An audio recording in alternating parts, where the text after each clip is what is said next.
Hola a todos, bienvenidos al Árbol Rojo una vez más. Vamos a continuar con esta serie de vídeos sobre la historicidad de Jesús de Nazaret. Tras tumbar la afirmación de su no existencia como algo defendido por muchos historiadores y demostrar que realmente es algo completamente marginal, y después de tumbar por completo el primer argumento de los mitómanos de que no aparecen fuentes no cristianas o que estas son muy escasas y manipuladas, vamos a ver los siguientes grandes argumentos y pruebas que utilizan los que afirman que Jesús no existió, que como veréis son dignas de las más grandes mentes y los más grandes pensadores de la historia. Y por si alguien no lo ha notado, estoy siendo sarcástico. Algo que encontramos a menudo en las páginas ateas, o prácticamente en todas las páginas ateas y exposiciones que atacan la historicidad de Jesús, es una lista que te sacan de historiadores del mundo romano que no mencionan a Jesús, que si hubiese existido lo habrían mencionado montones de veces. Esta es un ejemplo de una de estas listas, esta concretamente en esta página atea, pues ponen, por ejemplo, que ningún historiador del siglo I y II escribió sobre él. Ningún historiador, escritor, filósofo escribió sobre Jesús de Nazaret, algo muy raro, ya que según los evangelios atraía multitudes. Los siguientes historiadores vivieron en el siglo I y II de nuestra era y nadie escribió sobre el Nazareno. Pero en el siglo IV, bajo el gobierno de Constantino, se añadieron los pasajes a los escritos de Flavio Josefo y otras más que se falsificaron para darle un toque histórico al Galileo. Este hombre, por ejemplo, no sabe que ya Orígenes en el siglo II, pues hablaba de, y III, pues hablaba de este comentario de Flavio Josefo mucho antes de Constantino y de otras muchísimas fuentes que hay. Pero bueno, como digo, no, ahora cuando veáis la lista veréis que a esta persona pues no se le puede pedir mucho más. Porque cuando nos muestran dicha lista, o sea, veis tantos nombres, es una cosa que realmente apabullante, algo que sorprende. Pero realmente no hay nada más sencillo que buscar los nombres que ahí aparecen y pues reírse durante un rato. Y yo confieso que en una ocasión me reía en la cara de alguno que me mostró dicha lista. Quizá resulté algo irrespetuoso, lo confieso, pero creedme que la persona lo merecía. Porque era incapaz, sin hablar, sin insultar, y tenía muy mala fe en sus actos. Fue durante un debate en internet, uno de los pocos que he hecho hace ya bastantes años, y que lamentablemente no os puedo mostrar para que os riáis un rato, porque os hubieseis reído, porque este vídeo lo retiró. Este hombre lo retiró ya más que el canal donde fue ya no existe. El personaje en cuestión con quien debatí, de quien confieso que ni me acuerdo de su nombre, pues tampoco merece la pena. Bien, volviendo a la lista, hay otras listas con más o menos los mismos personajes, algunos tienen algunos más, otros menos, pero más o menos es lo mismo. La mayoría de los que tienen algunos más son personajes aún más estrambóticos de los que vamos a ir. Son personajes que en muchas ocasiones son de siglos anteriores a Jesús, o personajes totalmente literarios que no existieron, o sea, una cosa realmente muy curiosa. Pero vamos a ver esta, que es una de las listas, digamos, donde los personajes son al menos reales. Esta en concreto la he sacado de una página que se llama La estafa de Jesús de Nazaret, el cristianismo y la Biblia. Una página que crean y distribuyen cualquier tontería que ataca al cristianismo, como la estupidez de los dioses que nacen el 25 de diciembre y similares, que ya recordad que desmentimos en una serie de 2 vídeos, y que duele realmente a cualquier amante de las mitologías antiguas cada vez que lo ven. Pero bueno, vamos a ver la lista. Empecemos vamos a ir viendo los nombres. Tito Livio.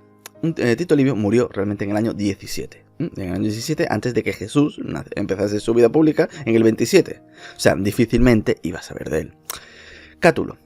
No murió en el 54, como pone en esa lista, solo hay que hacer una pequeña búsqueda en Google para ver que murió en el 54 antes de Cristo. Así que vamos a perdonar a Cátulo que no pudiera ver el futuro y escribir sobre Jesús. Marco Aneo Séneca, o Séneca el Viejo, también conocido. Este es el padre del famoso Séneca, escribió una historia de Roma, que iba hasta los últimos años de su vida, en el año 39, con 92 años, murió el hombre, vivió bastante, pero fue antes de que el cristianismo llegase a Roma. Así que difícilmente iba a escribir de él porque no llegó a ser del mismo. Pero es que la vergüenza realmente de ponerlo en la lista es que si llegó a escribir o no, no podemos saberlo porque de su obra de historia no nos ha llegado nada. O sea, desconocemos lo que escribió o no escribió. Lo que tenemos de él únicamente es una obra sobre retórica para enseñar en las escuelas romanas. Así que ya, como veis en los primeros nombres, ya os podéis imaginar cómo va a ser toda la lista. Continuamos. 10 Junio Juvenal fue un poeta que escribió sátiras. Sí, sátiras, o sea, muy buenas, por cierto. ¿Tenía que mencionar a Jesús en ellas? Pues la verdad es que no hubiese tenido mucho sentido, pero bueno. Para esta gente, pues todo vale. Marco Valerio Marcial. Esto fue un poeta que escribió 15 libros de poesía, de los cuales hay 2, el primero y el 12º, que tocan muy por encima algunos temas sociales, como la construcción del Coliseo, pero donde las sectas religiosas minoritarias en Roma, pues no aparecen ni tenían ningún sentido. Así que lógicamente no tiene ningún sentido que Marcial lo hubiese nombrado. Aulo Persio Flaco, otro poeta. Hay que ver la de poetas que se ponen a hablar de amor, de guerra y de temas sin importancia en vez de hablar de las sectas extranjeras que llegaban en Roma. Es que eran unos inconscientes. De todos modos, murió en ese sentido apenas los cristianos estaban empezando a llegar a Roma. Es decir, posiblemente lo mismo ni llegó a enterarse de su existencia. La mayoría de los ciudadanos romanos realmente se enteraron de quiénes eran los cristianos después de que le echasen la culpa del incendio de Roma en el 64. Bien, Justo de Tiberíades, historiador del que no nos ha llegado nada. O sea, absolutamente nada, salvo unos mínimos fragmentos minúsculos que son mencionados por otros historiadores. Sabemos por él realmente de menciones de historiadores como Josefo, que no le tenían mucho aprecio, precisamente se iban bastante mal, y si escribió o no de Jesús, simplemente no tenemos ni idea porque no tenemos sus escritos.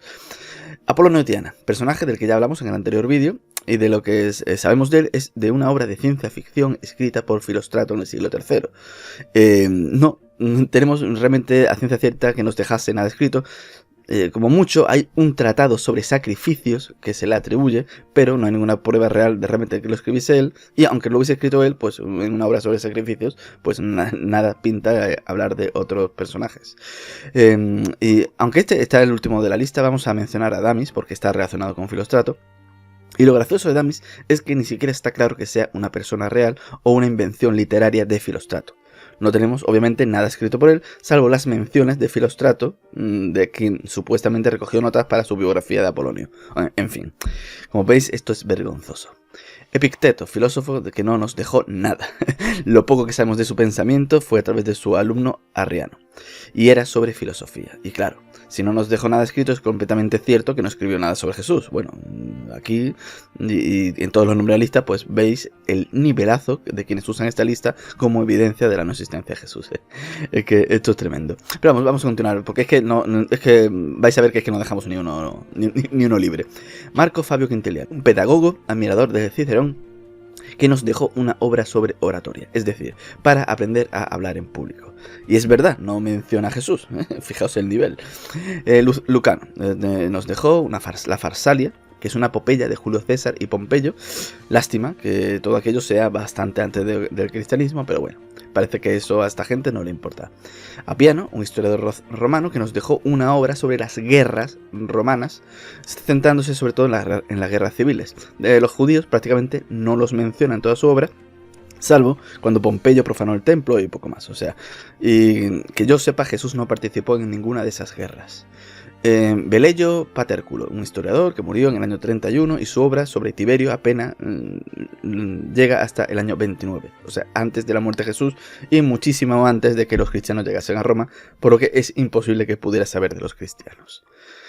Continuemos. Flegón Traiano, que nos dejó fragmentos de la historia mítica griega y una obra sobre la historia de las Olimpiadas. Y no, aunque no lo creáis, Jesús no participó en las Olimpiadas, al igual que tampoco lo hizo Asterix, aunque lo hayáis visto en alguna película, en algún cómic, Asterix tampoco participó. Pausanias nos dejó una magnífica obra de 10 volúmenes, escrita sobre las regiones de Grecia. Sí, de Grecia, o sea, escribió sobre Grecia. ¿Qué cosas? Favorinis, otro filósofo eunuco al que quieren meter a historiador. Y aunque por menciones externas sabemos que escribió mucho, no de historia, pero sí de otros temas, prácticamente no nos ha llegado nada. O sea, tenemos muchos fragmentos de su obra, muy poco continuados, muy dispersos. Apenas de 2 de sus obras realmente sí tenemos contenido, que son unos tratados sobre el exilio y sobre la vejez. Y no menciona a Jesús aquí, porque realmente no hubiese tenido ningún sentido que lo hubiese mencionado. Así que continuemos. Cayo Julio Fedro, un liberto de Augusto que escribió una obra maravillosa, Fedro, pero de fábulas en verso. Fábulas, sin comentarios. Aulio Gelio, un escritor romano cuyo única obra pues, es Las Noches Áticas o Noches en el Ático, que es una colección de otros escritos de otros autores romanos que se ponen a hacer comentarios y le gusta comentar y decir curiosidades de la historia romana, sobre todo que tienen que ver con reliquias del lenguaje y de la literatura, curiosidades del derecho romano o anécdotas de la vida cotidiana. Y no se dedica a hablar de religiones extranjeras ni de los extranjeros. Y veréis que me he saltado algunos nombres y no es porque estos sí eran buenos y lo he querido ocultar para que no os deis cuenta, no, simplemente porque son nombres que aparecen en otras listas usadas por esta gente que pretenden argumentar la no existencia de Jesús mintiendo, Eso sí, hay gente algo más prudente que en vez de usar esa pedazo de lista tan ridículamente grande y tan absurda, pues utilizan alguna más pequeña donde no hay casos tan evidentes de fraude como los de Apolonio, y al verse quizá pequeña y en la esperanza de que nadie comprobara los datos y los diera por bueno, pues bueno, nosotros íbamos a verlos. De todos modos vemos que meten, por ejemplo, a Cayo Valerio Flaco, que no es del siglo I, como dicen en la lista, sino que es del siglo II o I antes de Cristo. O sea, y además encima no tenemos escritos de él. O sea, que aunque los tuviéramos, no podríamos mencionar a Jesús, salvo que hubiese inventado una máquina del tiempo, hubiese viajado en el tiempo para poder escribir de él. Pero bien, vamos a ver por el resto de los casos de la lista: de Plutarco, Teón de Esmirna, Petronio, Pomponio Mela, Estacio, Plinio el Viejo, Valerio Máximo, Rufo, Floro, Séneca, Itálico, Ptolomeo, Arriano de Nicomedia, así. Bueno, vamos uno a uno. Plutarco hace un recorrido histórico interesante en su obra Vidas Paralelas de personajes romanos y griegos. Personajes romanos y griegos importantes, no judíos, romanos y griegos. Y otra obra que tenemos de él pues trata de la moral y las costumbres, que tampoco es el mejor lugar para hablar de una secta judía. Teón de Esmirna. Tenemos dos escritos medievales, lo que según las propias lógicas de esta gente pues habría que descartarlo, pero nosotros no vamos a hacer así y los vamos a dar por buenas porque lo son. Y en una habla de Platón y el otro es un tratado matemático. Y hay que ver que no hablas de Jesús. Yo realmente me parece que esto es incomprensible. Yo creo que tenía que haberlo mencionado entre las sumas y las multiplicaciones. Ahí hubiese encajado bien. ¿Y qué decimos de Petronio? Mi querido Petronio. Al que, por cierto, ponen 2 veces en la primera lista. Supongo que para rellenar. Pero mira, Petronio, que no meter a Jesús como uno de sus personajes de la comedia de Satiricón. ¿Cómo se atreve, Petronio? Lloro por ti, Petronio. Una lágrima por ti, otra por mí. Bueno, y vamos a continuar con Pomponio Mela. Este geógrafo, en su obra Cronografía, que es un libro sobre geografía, pues qué cosas que no menciona Jesús. Yo realmente no entiendo. En los libros de geografía de mis hijas, por ejemplo, tampoco mencionan a Maradona. Así que supongo que Maradona no debió existir. Pero bien, vamos a continuar. Publio Paplinio Estacio. Hay que ver que no menciona tampoco a Jesús en su Tebaida, que es una biografía de Domiciano, ni tampoco en la Aquileida, que es una novela sobre la vida de Aquiles, ni tampoco en las obras Silvas, que va de festejos. O sea, que es imperdonable. O sea, que no lo ponga en la vida de Aquiles. Es increíble. ¿Y qué digamos de qué vamos a decir de Plinio el Viejo? Plinio el Viejo, otro al que no podemos perdonar que no menciona a Jesús en su obra Historia Natural. Yo creo que tenía que haberlo mencionado en su obra de botánica o quizá en la de zoología. ¿Vosotros qué pensáis? ¿Pensáis que entre la pasiflora y la valeriana hubiese encajado bien en Jesús de Nazaret? ¿O quizá hubiese quedado mejor entre la cebra y el dromedario? No sé, yo creo que era un buen lugar para hablar de él, ¿no? Yo creo que sí. Continuemos. Valerio Máximo. Y aquí sí que no hay excusas. Aquí no tenemos excusas, salvo que su obra fue escrita en el año 30-31, que fue en el momento en el que Jesús estaba todavía en Galilea, y fuera de Galilea y de Judea no lo conocía absolutamente nadie. O sea, un detalle sin importancia. Pero bien, continuamos con Quinto Curcio Rufo. ¿Qué pega pensáis que voy a poner aquí? Pues que la única obra que conocemos de él es una biografía de Alejandro Magno, que vivió nada más que unos 300 años antes de Jesús, y que además está incompleta. Así que si es que pongo reparos porque que soy un quisquilloso, yo lo reconozco. Y seguimos con Lucius Anaeus Florus, un historiador muy floreado del siglo I, hasta ahí todo correcto, cuya obra describe la historia de Roma hasta el año 25 a.C. Sí, hasta el mandato de Augusto, por lo que los acontecimientos del año 29, 30 y posteriores en Judea, pues creo que no pegan, que aparezcan, no sé, cosas mías. ¿Y qué vamos a decir de Séneca hijo? O sea, del Séneca famoso. Pues yo creo que a Séneca, primero para empezar, no debemos perdonarle que fuese el tutor de Nerón. O sea, porque hay que ver cómo le salió el bicho. Ni tampoco tenemos que perdonarles que no incluyese a Jesús en sus diálogos o en sus tragedias, porque de historia no escribió. Pero decidme que no hubiese molado que hubiese metido a Jesús como un personaje de su obra sobre Hércules. Hubiese quedado genial. Y algo parecido pues pasa con Silio Itálico, que en este caso sí escribió historia sobre las guerras púnicas en el siglo III a.C. Y seguramente a muchísimos les habría encantado ver a Jesús junto a Aníbal cruzando los Alpes con los elefantes. Pero yo creo que le hubiese quizá restado un poco de credibilidad al relato. Y qué decir de Claudio Ptolomeo, un monstruo, astrónomo, matemático, geógrafo, músico, pero de historia no escribió, una pena. y Lucio Flavio Arriano, un escritor del siglo II. De la mayoría de su obra que conservamos apenas unos fragmentos, que habla de la guerra de los partos, de la vida de Alejandro Magno, hay de un viaje a la India, de un tratado de tácticas militares y una obra de caza usando perros. También hay una serie de diálogos amistosos de carácter personal y un escrito dirigido al emperador Adriano. Efectivamente, no escribe sobre Jesús, pero es que de lo poco que tenemos de su obra, pues casi todos son fragmentos, no trata absolutamente nada en lo que hubiese tenido sentido que lo mencionase. Es más, si hubiese habido en este autor alguna mención a Jesús, seguro que dirían que era lo atacarían diciendo que es una interpolación añadida, porque no tendría sentido que lo hubiese nombrado en estas obras, y tendrían razón. Y por último, he dejado a Suetonio y a Luciano de Samosata, que no está en esta lista, pero no lo mencioné en la lista anterior. Ahora veréis por qué. Porque aquí realmente no hay excusa.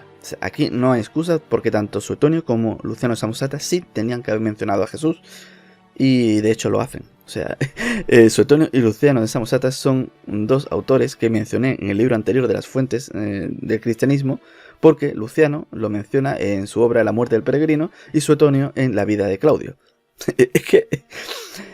Es que no se puede ser más inútil. Es que no se puede. De verdad, ¿quién hizo esta lista? Bueno, cuando uno realmente ve estas listas, no solo se da cuenta o tiene la sensación de que no ha estudiado el tema en absoluto, sino que además es que no cabe la menor duda que la han hecho mintiendo de mala fe. Yo no me puedo creer que quien la redactase fuese tan torpe de no dar ni con un solo autor aprovechable en su argumentación, aunque sea por error, sino que la falta de argumentos para convencer de su postura de la no existencia de Jesús tienen que mentir, lo cual es una prueba evidente que ni ellos se creen en el fondo la verdad de su postura, y que esta pues responde más al odio y al fanatismo y no a la búsqueda de la verdad. En muchas ocasiones nos sueltan que tenemos un gran número de documentos de la época, escritos de poetas, filósofos, historiadores, científicos, funcionarios de gobierno, y ninguno nombra a Jesús. Y la inmensa mayoría pues se cree esta afirmación como cierta, pero que realmente no lo es. Te sueltan sin pudor alguno que no hay actas de nacimiento, ni transcripciones de los juicios, ni certificados de defunción, no hay expresiones de interés, ni calumnias acaloradas, ni referencias pasajeras, nada. Lo cierto es que actas de nacimiento o de defunción, es que obviamente ni de Jesús, ni de prácticamente ningún personaje histórico del siglo I, ni de ningún siglo de la antigüedad. Prácticamente no tenemos nada, salvo de algún emperador o algo similar, o algún personaje anónimo que se ha encontrado por casualidad, pero datos de interés y calumnias sí tenemos, ya los vimos en el vídeo anterior de las fuentes. De hecho, hay varias obras dedicadas para ir contra él y contra los cristianos. De hecho, el de Luciano de Samosata es así, igual que el de Celso. Y después también te encuentras aquellos que te sueltan que mientras no se encuentre el cuerpo en la tumba, no creerán su existencia. Primero, precisamente de Jesús jamás se puede encontrar, porque los cristianos decían que habían resucitado y los judíos decían que los seguidores habían robado el cuerpo. Si este no apareció entonces, ¿quién espera encontrarlo 20 siglos después? Pero es que aún peor, porque si necesitamos este tipo de pruebas para considerar históricas o personajes de los que tenemos noticias, pues no tendríamos necesidad de enciclopedias. Podríamos quemarlas sin ningún remordimiento, porque con un par de octavillas nos cabría la historia antigua por completo. Porque no tenemos ni idea de actas de nacimiento, de defunciones ni tumbas de la inmensísima mayoría de personajes de la antigüedad. Pongamos, por ejemplo, a Hillel. Hillel, uno de los mayores, si no el mayor maestro rabino judío de una época un poquito anterior a Jesús. Yo jamás he escuchado a nadie cuestionar su historicidad. Nunca. Cuando solo tenemos referencias a él en el Talmud y a una referencia en Josefo. Tenemos muchísimo menos datos de él que de Jesús, pero absolutamente nadie lo ha cuestionado jamás. Cuando estudiamos historia tenemos que aplicar las mismas reglas para todos. Es que usando las reglas que ponen para aceptar la historicidad de Jesús, tampoco podríamos aceptar ni siquiera, por ejemplo, a Pompeyo el Grande, un personaje en cuya vida se cumplen todos los elementos del héroe clásico. ¿Es Pompeyo Grande un mito? Por supuesto que no. Se argumenta por algunos eruditos, supuestos eruditos divulgadores, y por muy escasos historiadores, a favor de la no historicidad, porque como digo, la inmensa mayoría no son expertos en la materia, sobre el silencio de los historiadores no cristianos más o menos contemporáneo a este singular personaje. Ya hemos visto ese silencio. Como vemos, manipulan descaradamente, dando por sentado los escasos conocimientos que suele tener el lector medio o el que lo escuche de lo que es esta temática. Esta manipulación es recibida festivamente y acogida, sin más, por multitud de páginas, no demasiado partidarias de Jesús, todo hay que decirlo. Y no hace falta realmente ser ni historiador, ni futurólogo, ni adivinador para realmente estimar que el impacto que tuvo Jesús en los historiadores de su época debería haber sido escasísimo o nulo. ¿Quién podría realmente suponer que un modesto visionario itinerante de una remota provincia del imperio, ejecutado como un malhechor, iba a tener realmente un importantísimo papel en la historia? Hay que entender que el movimiento cristiano se extendió y triunfó después. Durante la vida de Jesús solo tuvo un carácter local. Durante el siglo I fue una secta realmente residual. Por lo que es normal que hay que acudir realmente al momento en que el cristianismo no solo llegó a Roma, sino cuando empezó realmente a tener importancia para buscar fuentes que lo mencionen. Y como os vimos en el vídeo anterior, es exactamente lo que ocurre. Pero aquí todo vale para atacar la historicidad de Jesús, incluso se llega a caer en el más absoluto ridículo, así que no podemos encontrar frases tan inteligentes como, por ejemplo, se dice que Justo de Tiberíades, un historiador judío que trabajó en Galilea en los años 80, sus trabajos se perdieron, no habría hecho mención alguna de Jesús. El genio en cuestión de tan fantástica frase se llama Earl Doherty, y resalto lo más sugestivo de su frase: sus trabajos se perdieron. Genial, un historiador del que no tenemos sus obras. Difícilmente podemos encontrar a nadie en ellas. La conclusión a la que debemos llegar es que Judea debería estar deshabitada en el siglo I porque no hay nadie mencionado en unas obras que no podemos leer. O del mismo autor, de este supuesto erudito, el filósofo judío alejandrino Filón, quien vivió hasta el año 50 después de Cristo, escribió acerca de sectas inusuales, como los terapeutas y los esenios, y no tiene nada que decir de Jesús o los cristianos. Y estas afirmaciones pues juegan con la falta de reflexión del lector, porque dice inusuales sectas ¿para quién?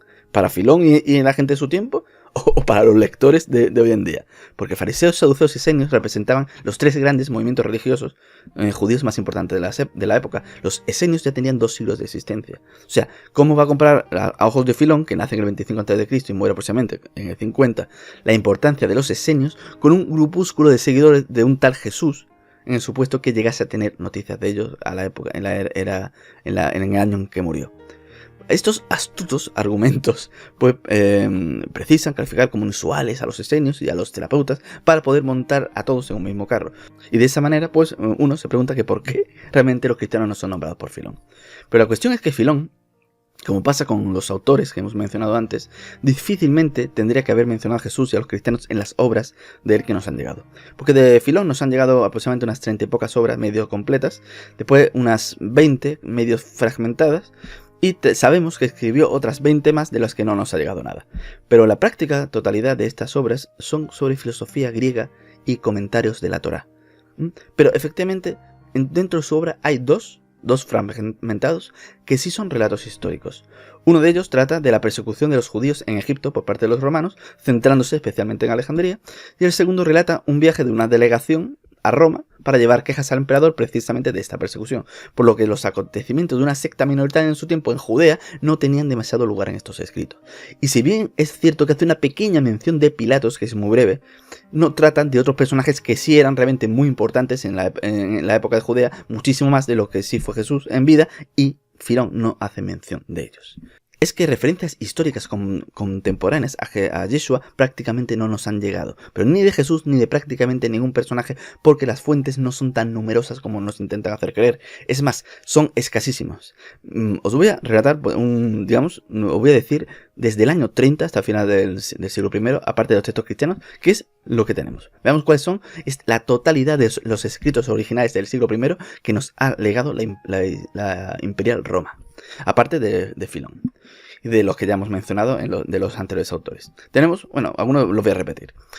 De los años 30 y 40 pues tenemos la historia de Roma de Velius Partéculo, que ya lo habíamos mencionado antes, un oficial retirado del ejército de Tiberio, que murió en el año 31, por lo que, como hemos dicho antes, difícilmente podría mencionar a Jesús, y más porque su obra llega hasta Augusto.